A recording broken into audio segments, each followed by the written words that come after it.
So I missed a whole day of doing some work because we had a fun family day on Wednesday, and I'm celiac, so I ate gluten by accident, and I made myself really sick. So I'm here Friday instead. I'm not feeling, still not feeling great, but what I think I'll do, just because it's interesting to me, is I'm gonna track down where that line goes, that water line goes, and we'll see if it goes over to this pipe or not.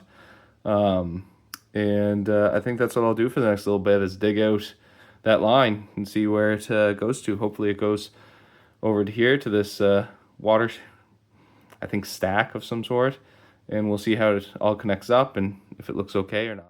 Okay, I've been digging out the pipe for a while. I also dug out a bit of the old cast iron, so it doesn't attach to this, but it starts to go, this is the outer wall, it starts to go out past it, so I'm gonna have to go outside and start digging on the other side of here. So this is kind of fun, figure out where this goes to. So I'm gonna go outside and start digging outside the, I'm now outside the house and I found the pipe. So now I have to keep following it and find out where it actually ends up, where the well actually is. Okay, so I've continued to dig. You can see there's this larger pipe that you probably used to connect to this one here. That is the larger diameter that you'd kind of expect from a jet pump. Josh was confused why it would be such a small one like this that we were running the jet pump on in there, or at least previously they did. And so I wonder if they had some kind of issue or wanted to place it in a different spot and cut the line and put a new one in for some reason that's smaller diameter. So I'm just gonna keep following it out and see if I can find out if there's actually a well cap somewhere out here.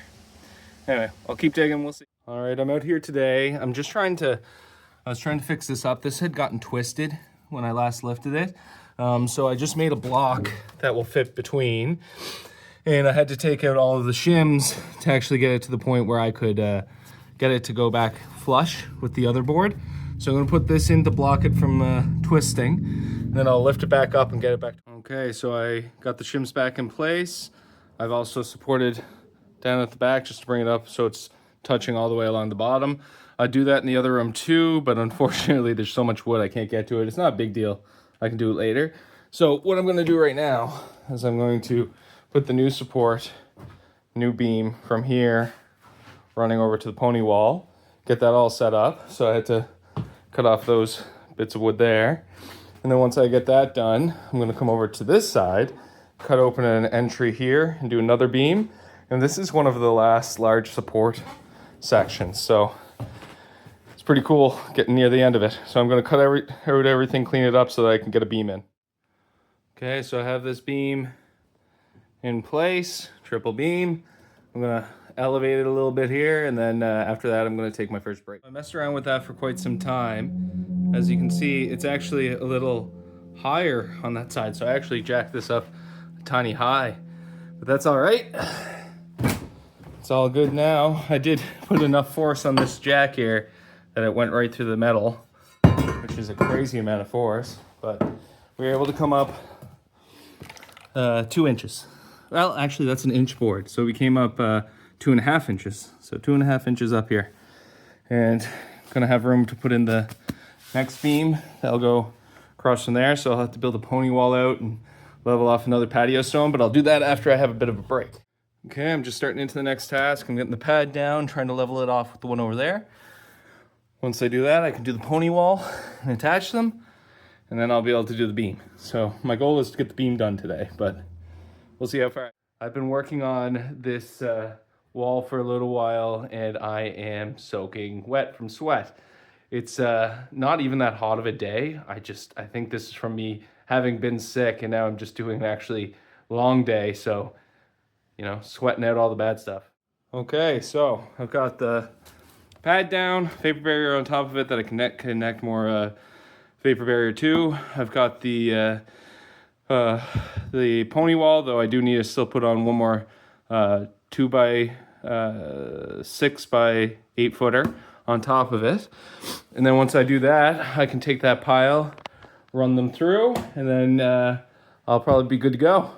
I'd be all done with putting the beam in. I won't elevate it yet, but next time I'm out, I'll bring it bring it up so that it's in line with the other one there. Okay, I think I'm done for the day. I just need to clean up.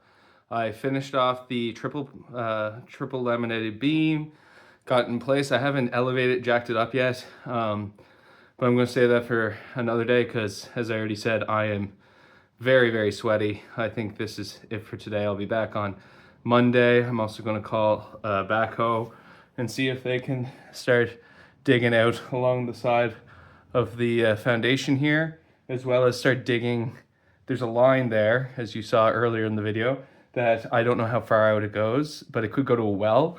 So I'm going to get them to dig out to find out where it goes, and then I can get Josh out, and he could probably put in a better line for our water.